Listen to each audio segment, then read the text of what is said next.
If it's not being discussed in Parliament, this is a big question for you. Yeah. How can we try to protect our environment?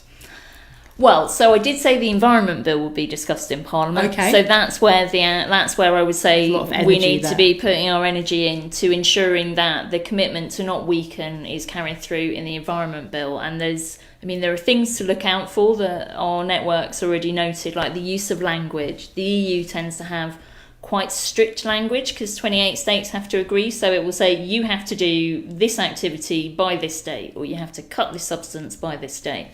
The UK approach to policy making is slightly different. So, for example, Michael Gove made quite a lot of the commitment on plastics that we would get rid of plastic waste by 2046.